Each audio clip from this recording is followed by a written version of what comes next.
오늘 본문의 말씀을 가지고 기적의 주인공이 됩시다. 그런 제목으로 잠깐 동안 은혜를 나누려고 합니다. 이제 모세가 죽고 새 지도자로 세워진 여호수아에게 하나님께서 이스라엘 백성들을 이끌고 가나안 땅으로 들어가라 명령하십니다. 그러면서 강하고 담대하라. 하나님께서 함께 하실 테니 두려워하지 말고 이스라엘 백성들을 이끌고 들어가라 라고 말씀하셨습니다. 그래서 여호수아가 우리가 살펴본 지난 장에 정탐꾼을 보내죠.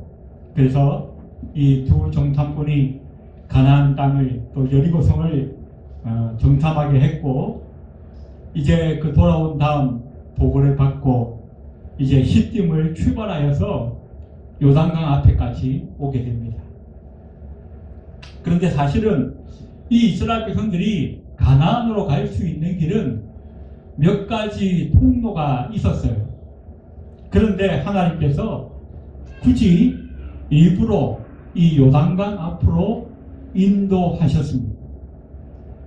또 이스라엘 백성들이 요단강을 보다 쉽게 건널 수 있는 그런 때도 있었는데, 하나님께서 하필이면 지금 이때 늦은 비와 또 헬몬산에 눈이 녹아내려서 1년 중에 가장 물이 많이 넘쳐 흐를 때, 그때 하필이면 여호와 하나님께서 이 이스라엘 백성들을 요단강가로 인도하셨다는 것입니다. 그래서 하나님께서 의도적으로 요단강으로, 또 그것도 하필이면 가장 물이 많은 때에 인도하셨다는 것입니다. 왜 이렇게 하셨을까? 우리는 본문에서 두 가지 이유를 찾아볼 수가 있는데, 첫 번째는 7절입니다. 여호와께서 여호수아에게 이르시되 내가 오늘부터 시작하여 너를 온 이스라엘의 목전에서 크게 하여 내가 모세와 함께 있던 것 같이 너와 함께 있는 것을 그들로 알게 하리라. 40년 전에 어떻게 해요? 처음 모세가 하나님 앞에 부르심을 받았을 때 이스라엘 백성들이 모세를 믿지 않았어요. 인정하지 않았어요. 그때 어떻게 했습니까? 하나님께서 모세의 지팡이를 통해서 홍해 바다를 가르시고 이스라엘 백성들을 다 건너게 하셨어요. 그러자 그때부터 이스라엘 백성들이 어떻게 해요? 모세를 아이고 저 사람 정말 하나님이 함께 하시는 사람인가 보다 인정하게 돼요. 그처럼 오늘 본문의 이 여호수아도 마찬가지로 여호수아를 통하여 이 요단강을 건너게 하심으로 말미암아 하나님께서 이 여호수아와 함께 하신다는 사실을 이 이스라엘 백성들로부터 확실하게 깨닫게 하기 위함이라는 것입니다. 두 번째가 있습니다. 10절에 보시면 또 말하되 사실은 하나님이 너희 가운데 계시사 가나안 족속과 헷 족속과 히위 족속과 그리스 족속과 기르가스 족속과 아모리 족속과 여부스 족속을 너희 앞에서 반드시 쫓아내실 줄을 이것으로써 너희가 알리라 라고 말씀합니다. 이 기적을 통해서 하나님께서 이스라엘과 함께 하신다는 사실을 알게 하시고, 또 그 하나님께서 가나안에 있는 이 족속들을 반드시 내쫓아내셔서 그 땅을 이스라엘 백성들에게 주실 것을 믿게 하기 위함이라는 것입니다. 깨닫게 하기 위함이라는 것입니다. 그렇습니다. 성경에는 기록된 모든 기적들은 그 기적 그 자체가 목적이 아니라 하나님의 백성들을 깨닫게 하는 데 목적이 있다는 것입니다. 이제 새해가 한 달 지나가고 있습니다. 올 한 해 이 새해에도 우리 하나님께서는 저와 여러분의 삶에 놀라운 기적들을 행하게 하실 것입니다. 그리고 그 기적들을 통해서 우리가 믿는 하나님이 전능하신 하나님이신 것을 우리가 믿게 하기 위한 것이라는 것입니다. 그리고 또 그 기적들을 통해서 우리 주변에 있는 사람들에게 우리 하나님이 반드시 살아계시고 지금도 역사하시는 하나님이신 것을 나타내는, 보여주는 그런 저와 여러분의 한 해가 되실 줄로 믿습니다. 오늘 우리는 본문을 통해서 이 이스라엘 백성들이 전능하신 하나님께서 행하신 그 기적들의 주인공이 될 수 있었던 그 비결이 무엇인가 몇 가지로 살펴보면서 함께 은혜를 나누고자 합니다. 자, 우리가 첫 번째로 이 요단강을 건너기 위해서 먼저 준비를 철저히 해야 한다는 것입니다.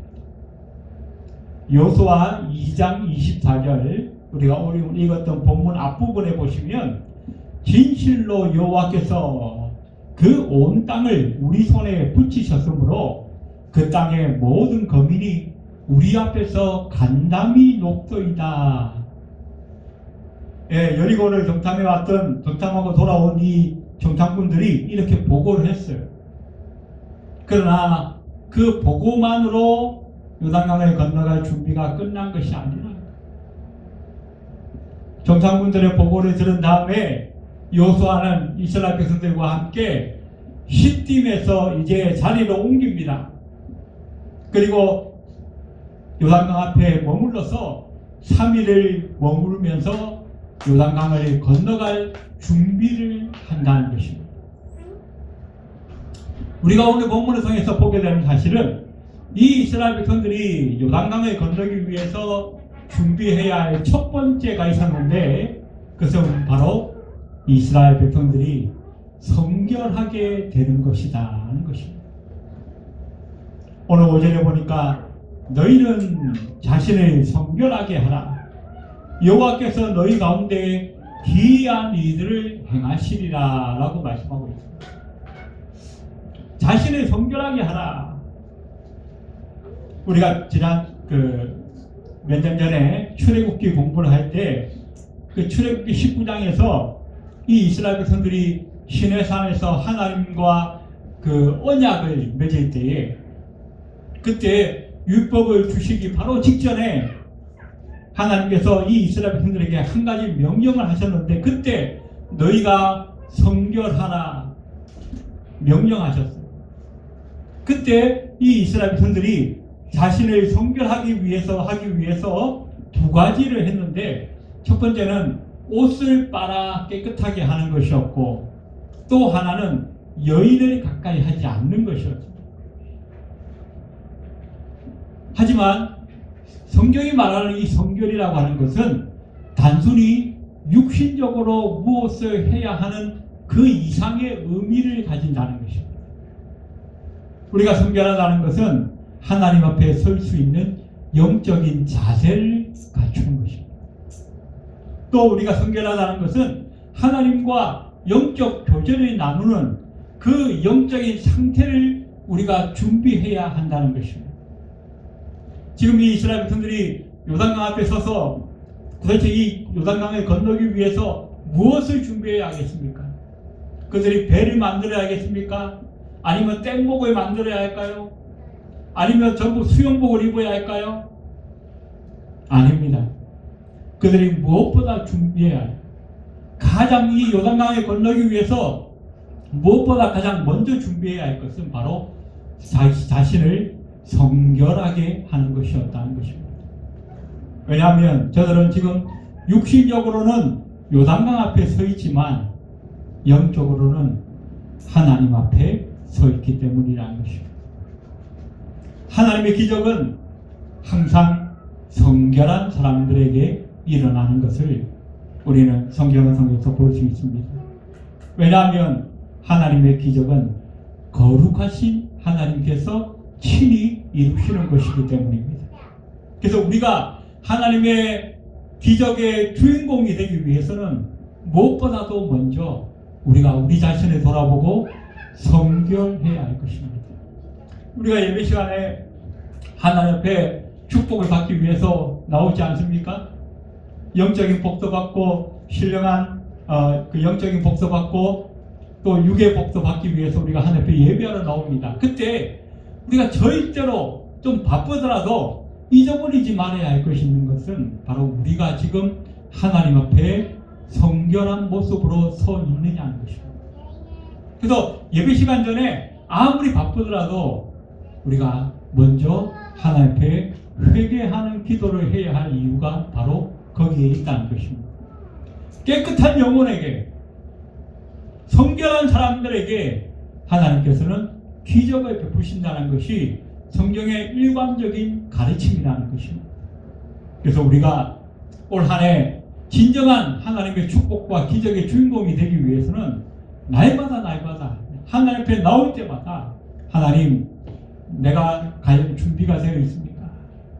내가 오늘 하나님께서 주실 그 축복과 은혜에 그것을 받아 누릴 준비가 되어 있습니까? 바울은 디모데에게 편지를 쓰면서 너희의 마음을 깨끗하게 하지 않으면 하나님께서 쓰지 않으신다라고 말씀합니다.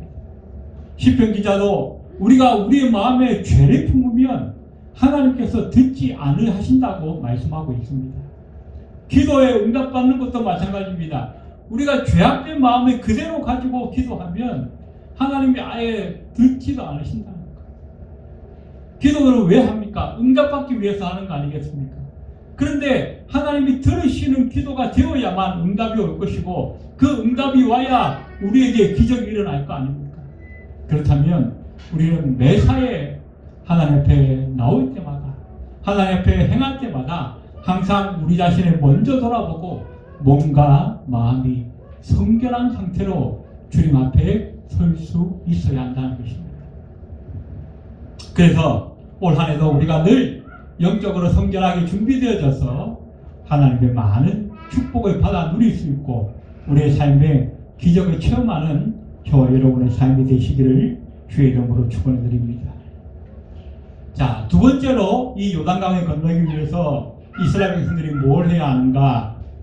하나님의 언약궤를 앞장 세워야 한다는 것입니다.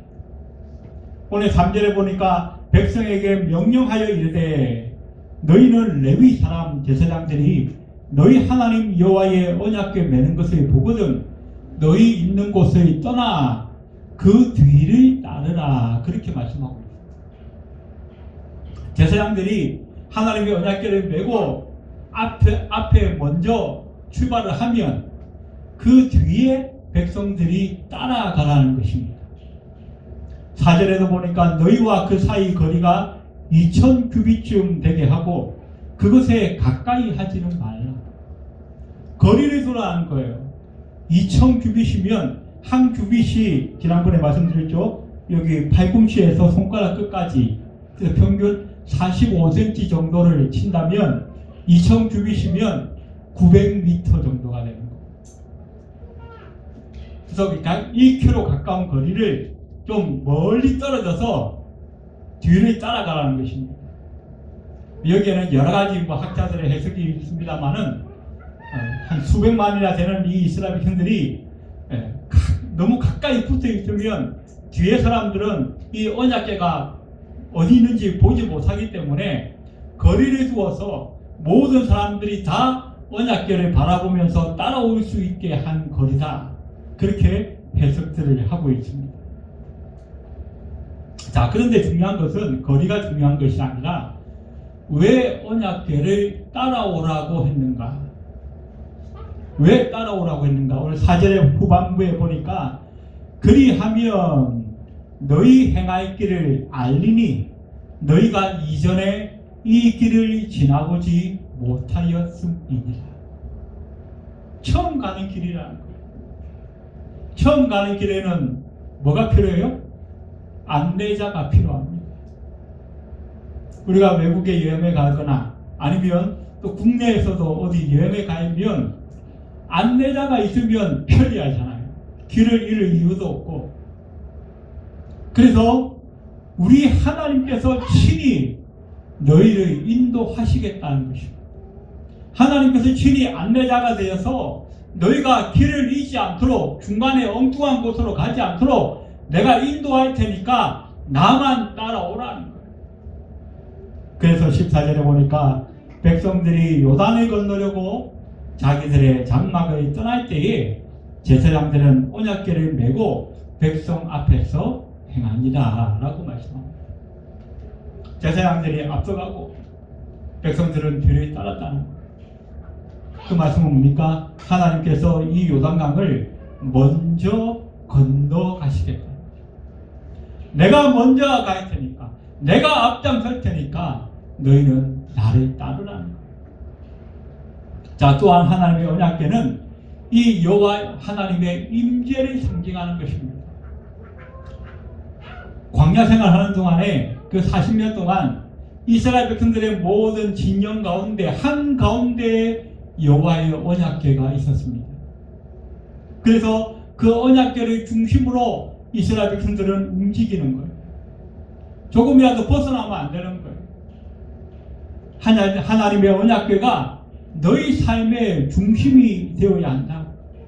하나님의 인도하심을 받지 않으면 사막에서 목말라 죽고 뜨거운 열기에 태워져 죽고 사나운 맹수와 적군의 공격을 받아 죽게 된다는 것을 분명하게 알라는 거예요. 여러분, 우리가 광야 생활할 때 어떻게 됐어요? 하늘에는 구름 기둥이 뜨고 그 구름 기둥이 밤이 되면 불기둥으로 바뀌어요. 그 구름이 펼쳐져 있는 그 테두리 안에서만 이스라엘 백성들이 움직여야 되는 거예요. 거기 바깥에 벗어나면 어떻게 해요? 낮에는 막 40도, 50도 막 올라가는데 바깥에 벗어나면 혼자 타 죽는 거예요. 밤이 되면 영하 10도까지 내려갑니다. 그러면 그 불기둥 바깥으로 나가면 어떻게 돼요? 혼자 추워서 얼어 죽는 거예요. 그래서 항상 하나님이 움직이는 그 반경 안에서만 이스라엘 백성들이 움직여야 한다는 거예요. 그렇지 않으면 해를 입어서 죽을 수밖에 없잖아요. 그것이 이 40년 동안 이스라엘 백성들이 광야 생활하면서 온몸으로 처절하게 배운 교훈이에요. 그런데 그 구름 기둥의 한가운데에 누가 계시느냐? 바로 하나님의 임재를 상징하는 언약궤가 그 중간에 있다는 것입니다. 그 언약궤가 움직이면 너희도 따라 움직이고 그 언약궤가 멈추면 너희도 멈추어요. 그것이 하나님의 교훈이었어요.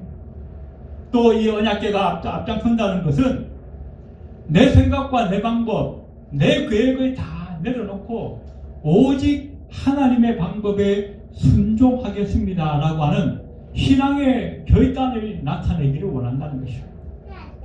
우리가 인생 살면서 때로는 다급한 그런 이들을 만날 때도 있죠. 그러나 그때에도 하나님의 방법보다 내가 앞장서서는 안 된다. 나 혼자 마음이 급해가지고 막 이렇게 경거망동해서는 결국 하나님의 은혜 바깥으로 쫓겨나서 혼자 괴로움을 당하는 수밖에 없다는 것이죠. 그래서 이 요단강 앞에서도 마찬가지입니다. 하나님의 언약궤가 먼저 움직이고 그 뒤를 따라가는 것이 너희가 진정으로 안전하게 평안하게 이 요단강을 건너는 유일한 방법이라는 것입니다. 왜냐하면 이 요단강을 멈추는 분은 바로 하나님의 능력밖에는 없기 때문에 인간은 할 수 있는 것이 없어요. 우리가 이 40년 전에 이스라엘 백성들이 홍해를 건널 때도 마찬가지였어요. 그때 모세가 너무나 멋지고 훌륭한 말을 했죠.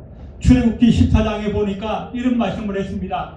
너희는 두려워하지 말고 가만히 서서 오늘날 너희를 위하여 행하시는 하나님의 구원을 보라. 사람이 할 게 없어요. 하나님이 다 하시겠다는 겁니다. 하나님이 앞장서시겠다는 것입니다. 하나님이 먼저 가서 해결하시겠다는 겁니다. 그런데 사람이 자꾸 자기 마음만 급해가지고 막 이렇게도 해보겠다 저렇게도 해보겠다 하다가는 어떻게 해요? 결국 실패할 수밖에 없다는 것입니다. 우리 인생도 마찬가지입니다. 우리 인생이 아무리 우리가 인생을 살아오면서 여러 가지 경험들을 하죠. 과거에 이랬으니까 이번에도 이렇게 하면 되겠지. 과거에 저렇게 했으니까 이번에도 이렇게 하면 될 거야. 그러나 그렇게 해서는 안 된다는 거죠. 내가 과거에 해보았던 거라 할지라도 내가 과거에 성공했던 것이라 할지라도 이번에 또 하나님 앞에 한 번 더 물어봐야 합니다. 하나님의 방법에 맞는 것인지 하나님의 뜻이 허용하는 것인지 우리는 반드시 물어보셔야 한다는 것입니다. 그래서 홍해를 건널 때와 마찬가지로 이스라엘 백성들이 요단강을 건널 때도 반드시 하나님보다 앞서서는 안 되고 또 너무 하나님보다 뒤쳐져도 안 된다라는 것을 성경은 우리에게 말씀을 주고 있습니다. 올 한 해 새해가 이제 한 달 정도 다 지나가고 있습니다. 우리는 지금 우리 인생을 살면서 지금까지 아직 한 번도 살아보지 못한 새해를 지금 살아가고 있기 때문에 새로운 미래를 향해서 우리는 나아가는 거예요. 그래서 때로는 오늘 어떤 일이 생길지 내일은 또 어떤 일이 생길지 우리는 알지 못하기 때문에 때로는 두려울 수도 있습니다. 그런데 우리 하나님께서는 너무나 감사하게도 우리 인생 앞에 하나님의 언약궤를 준비해 놓으셨다는 것입니다. 그 언약궤가 뭡니까? 바로 하나님의 말씀입니다. 이 말씀을 우리가 날마다 묵상하고 이 말씀이 가라는 방향으로 말씀이 행하시는 방향으로 우리는 순종하면서 따라가기만 하면 된다. 그러면 어떻게 해요? 오늘 한 해 365일 우리 인생 가운데도 날마다 하나님이 행하시는 기적을 우리가 체험하게 될 줄로 믿는 것입니다. 세 번째, 이 이스라엘 분들이 요단을 건너려면 어떻게 해야 되는가? 넘쳐 흐르는 요단강 물을 향해서 들어가야 합니다.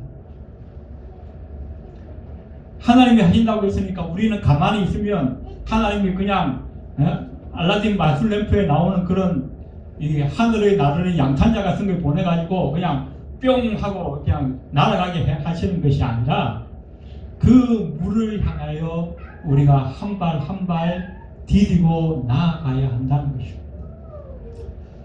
재미난 말씀 오는 8절에 보시면 너는 언약궤를 맨 제사장들에게 명령하여 이르기를 너희가 요단 물가에 이르거든 요단에 들어서라 하며. 요단강이 막 넘쳐나고 있어요. 그런데 그 요단강가에 가까이 가면 주저하지 말고 멈추지 말고 그냥 계속 들어가라는 거예요.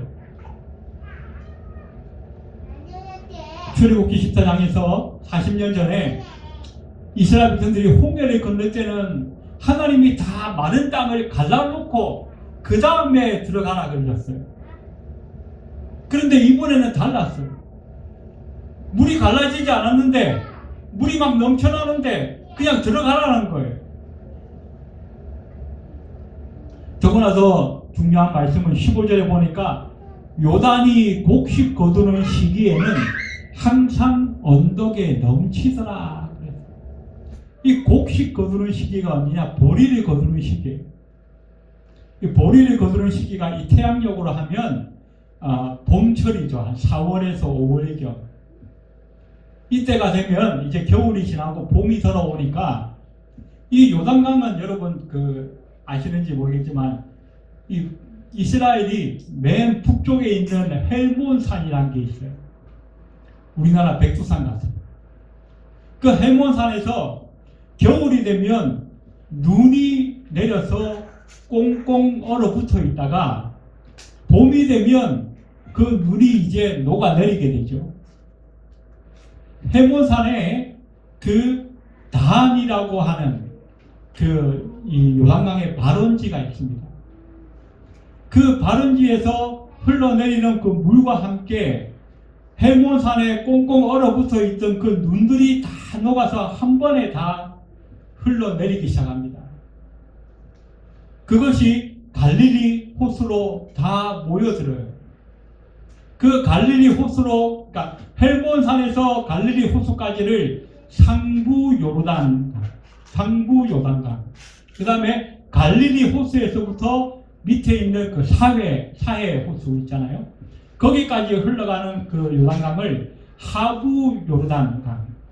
그런데 지금 이 이스라엘 백성들이 건너는 그 요단강은 하부 요단강입니다.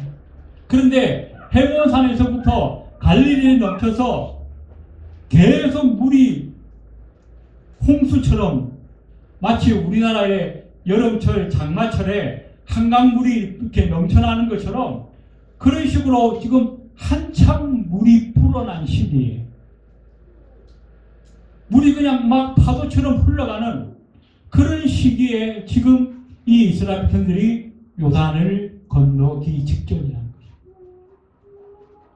그래서 이 우기철이 되면 이 요단강이 깊이가 한 3m, 4m 그리고 그 넓이는 30m 이상이 돼요. 평소에는 건기에는 개울물과 같아요. 또랑물 같아요. 요단강이. 제가 몇 년 전에 이스라엘에 단기 선교 갔을 때도 요단강을 찾아가게 됐는데 완전 실망이었어요. 물도 더럽고 완전 개울보다도 못한 또랑 같았어요. 그런데 거기에 사람들이 좋다고 막 들어가가지고 거기 예수님이 침례받은 곳이라고 자기도 거기에 물에 담갔다가 나왔다가 막 그러고 있어요. 근데 완전 실망이었어요. 야, 무슨 요단강이 이러냐. 그런데 이 우기철이 되면 막 10배, 20배로 불어난다는 거예요. 옆에서 보기만 해도 겁이 날 정도라는 것입니다. 그런데 그것을 향해서 어떻게 해요? 발을 들이라. 발을 들이라. 더군다나 이 제사장들이 지금 어깨에 하나님의 그 언약궤를 메고 있는 상태예요.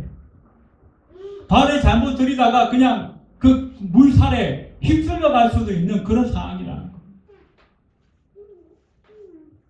그런데 그곳을 향해서 나아가라고 말씀합니다.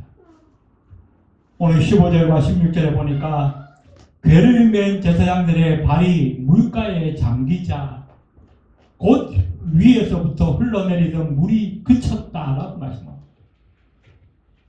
두려워서 발을 근처에 내디디기도 힘든데 발을 내디뎌야만 기적이 일어난다는 것입니다. 어려운 현실 앞에서 우리도 두려울 때가 있습니다. 사람의 힘으로 할 수 없는 그런 일들, 그런 문제들을 만날 때 우리는 두려움이 있습니다. 어떻게 해야 할까? 그러나 하나님의 말씀은 우리에게 나아가라고 말씀합니다. 그 문제 속으로 뛰어들으라고 말씀합니다. 하나님을 의지하고 하나님을 믿고 나아가라. 발을 내디디라. 그리하면 기적이 일어날 것이다 라고 말씀하고 있다는 것입니다. 우리가 두려워서 들어가지 않으면 우리 앞에 거세게 흐르는 그 요단강은 결코 멈추지 않습니다. 우리가 하나님을 의지하고 하나님께서 하신 그 말씀에 순종해서 나아갈 때에 비로소 기적은 일어난다라고 말씀하고 있습니다. 마지막으로 우리가 하나 더 볼 수 있는 것은 이 요단을 건너라는 말씀은 미래를 확신하라라고 하는 하나님의 약속이 포함되어 있는 말씀입니다. 지금 이 이스라엘 백성들을 모두 요단강에 다 빠뜨려 죽이려고 하나님이 가라고 하시는 거 아니에요. 그 요단강을 건너라 이 말은 뭐예요? 그 요단강 건너편에 있는 그 가나안 땅으로 들어가라는 말씀입니다. 너희 조상 아브라함에게 너희 조상 이삭에게 내가 약속한 그 땅, 500년 전에 너희에게 약속한 그 땅, 너희가 지금 그 기적의 주인공이 되어서 너희가 그 땅의 주인공이 돼서 직접 너희의 발로 밟는 그 축복을 누리라는 거예요. 그래서 요단강에 들어가라. 믿음이 없는 사람들은 아이고 하나님이 우리를 다 빠뜨려 죽이려고 하나 보다. 그러나 믿음의 눈으로 보면 어떻게 해요? 아, 하나님이 저 새로운 땅을 우리에게 주시려고 하시는 거고. 그래서 우리 인생에 우리가 살면서 우리가 원치 않는 그런 고난들, 그런 놀라운 사건들, 우리가 예기치 않았던 이런 사건들, 사고들, 이런 것들이 생길 때 어떻게 해요? 아, 하나님이 또 내 인생에 새로운 이정표를 세우시려고 하나보다. 새로운 기적을 베풀어 주시고 그 기적을 통해서 나의 믿음이 성장케 하시려고, 더 성장된 믿음으로 하나님이 더 큰 축복을 누리게 하시려고 내게 이런 일을 겪게 하셨구나. 우리는 그렇게 믿어야 한다는 것이죠. 그럴 때에 우리 앞에 놓인 그 요단강은 멋지게 끊어지고 멋지게 멈춰서서 우리는 놀라운 기적의 주인공이 될 줄로 믿는 것입니다. 올 한 해 우리 새해에도 또 오늘 당장 우리에게 기적이 필요합니다. 이 기적은 하나님께서 우리의 삶에 역사하신다고 하는 표징인 것을 성경은 우리에게 말씀하고 있습니다. 어떤 자들에게 기적이 일어난다고요? 우리가 성결함으로 준비되어질 때, 또 우리가 하나님의 그 언약궤의 말씀을 우리 인생의 앞에 우선순위에 내세우고 순종하며 나아갈 때, 결과적으로 그 믿음으로 순종하여 우리가 한 걸음 한 걸음을 내디딜 때에 우리의 삶에 놀라운 기적이 일어나고, 그 기적을 통하여 올 한 해도 하나님은 우리의 삶을 통하여 영광 받으시는 놀라운 하나님이 되실 줄로 믿습니다. 이 하나님을 향하여 함께 나아가는, 그래서 우리 모두가 기적의 주인공이 될 수 있는 우리 성도들이 다 되시기를 주의 이름으로 축원드립니다. 기도드리겠습니다. 고마우신 하나님, 은혜와 사랑을 감사드립니다. 매일매일 우리의 삶에 우리가 원치 않는 고난과 아픔과 예기치 않았던 이런 사건들로 인하여서 우리는 두려움을 느낍니다. 당황스럽고 놀랍니다. 그러나 이스라엘 백성들에게 함께 하시는 그 하나님이 바로 나의 하나님이신 것을 믿습니다. 이스라엘 백성들에게 너희가 성결하라, 우리 하나님께서 내일 기이한 일을 행하시리라고 말씀하셨사오니 하나님 그 말씀대로 우리의 삶에도 이루어질 줄로 믿습니다.